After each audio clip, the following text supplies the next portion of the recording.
1 John chapter 4. Dearly loved ones, you must stop believing every spirit.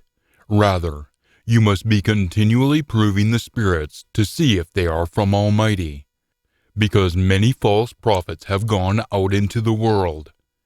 You can know Almighty's Spirit by this. Every spirit that is acknowledging that Jesus is the Anointed One, who has come in the flesh, comes from Almighty. And every spirit that isn't acknowledging Jesus doesn't come from Almighty. And this is the spirit of the opponent of the Anointed One, or the Antichrist, that you have heard is going to come, and now is already in the world.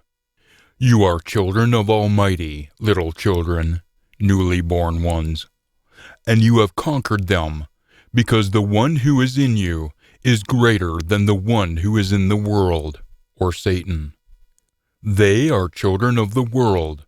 For this reason they are continually speaking as children of the world, and the world is continually hearing them. We are children of Almighty. Whoever is knowing Almighty is continually hearing us. Whoever isn't a child of Almighty isn't hearing us.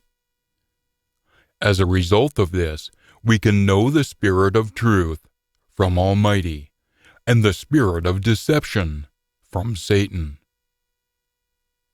Dearly loved ones, we should be continually loving one another, because love comes from Almighty, and whoever is continually loving has been born a child of Almighty and knows Almighty. Whoever isn't continually loving hasn't come to know Almighty, because Almighty is love. Almighty's love was made apparent among us by this, that Almighty dispatched into the world the only Son whom He caused to be born, so that we might live through Him. In this love, not that we have come to love Almighty, but that He loved us, and dispatched His Son to be a shelter of mercy for our wrongdoings. Dearly loved ones, if this is how Almighty loved us, we also ought to be continually loving one another. No one has ever gazed upon Almighty, but if we are continually loving one another, Almighty is continually staying in union with us, and our love for Him is continually being made complete in us. We can know that we are staying in union with Him, and He in union with us by this, because He has given us gifts from His Spirit. Galatians 5 verse 22. Now we have gazed at the Son, and are testifying that the Father has dispatched Him as the Savior of the world. Whoever acknowledges that Jesus is the Son of Almighty, Almighty is staying in union with Him, and He in union with Almighty. Now we have come to know and believe the love that Almighty has for us. Almighty is love, and whoever is continually staying in love is continually staying in union with Almighty, and Almighty is continually staying in union with Him. In this has our love become complete, in our having boldness on Judgment Day, at the beginning of the last age, because here in this world we are as He is. 1 John 2 verse 29, chapter 3 verse 3, and verse 10. There is no fear in love. Rather, complete love throws out fear, because fear involves punishment. Now, whoever is afraid hasn't become complete in love. We are continually loving because He loved us first. Whoever says, "I love Almighty," and hates his brother or sister is a liar. For anyone who isn't continually loving his brother or sister whom he has seen can't be loving Almighty whom he hasn't seen. Now the direction that we have from Him is this, that whoever is loving Almighty should be continually loving his brother and sister also. 1 John chapter 5. Whoever is continually believing that Jesus is the Anointed One has been born a child of Almighty, and whoever is loving the one who caused the birth is continually loving also the person who has been born a child of Him. We can know that we are continually loving the children, the born ones of Almighty, by this: when we are continually loving Almighty and continually doing His directions.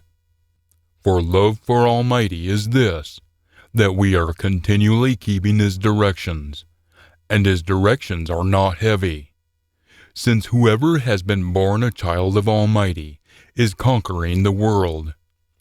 And this is what has definitely conquered the world: our faith. Now, who is the person who is continually conquering the world, except one who is continually believing that Jesus is the Son of Almighty?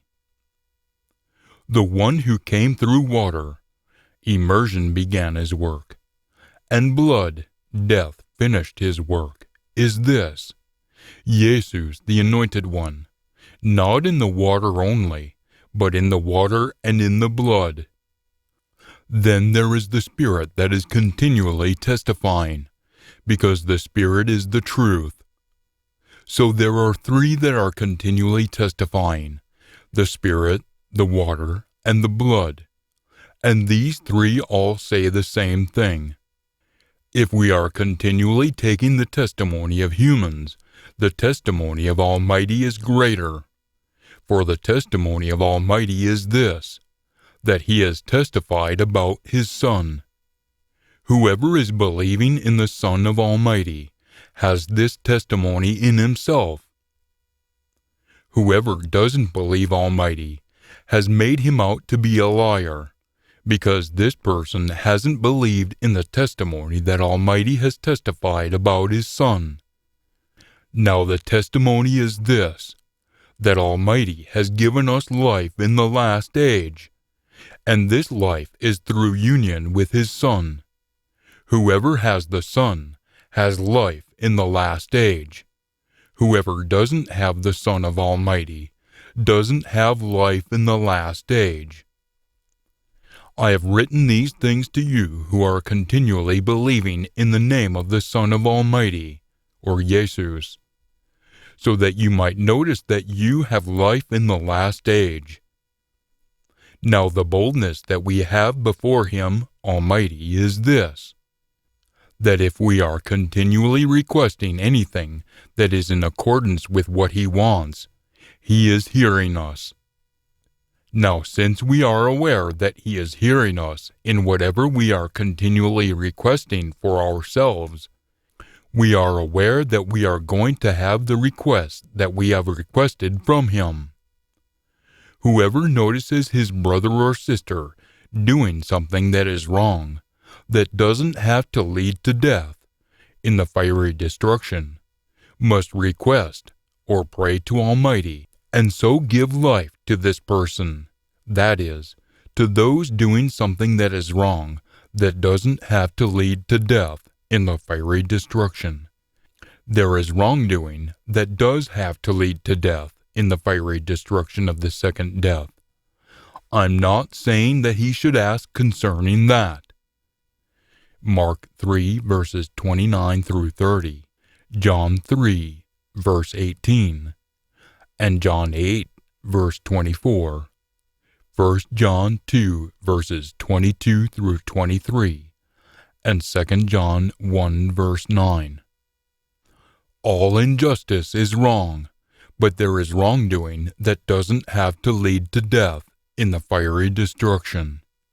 We are aware that whoever has been born a child of Almighty isn't continually doing things that are wrong, but the child, or Jesus, who was born of Almighty, is continually keeping him, and the wicked one, or Satan, isn't touching him, testing him, but not grabbing him. We are aware that we are children of Almighty, and that the whole world lies in the grip of the wicked one, Satan. Yet we are aware that the Son of Almighty has arrived and has given us comprehension, so that we might know the True One, and we are in union with the True One through union with His Son, Jesus, the Anointed One. This One is the true Almighty and life in the last age. Little children, newly born ones, you must guard yourselves from idols.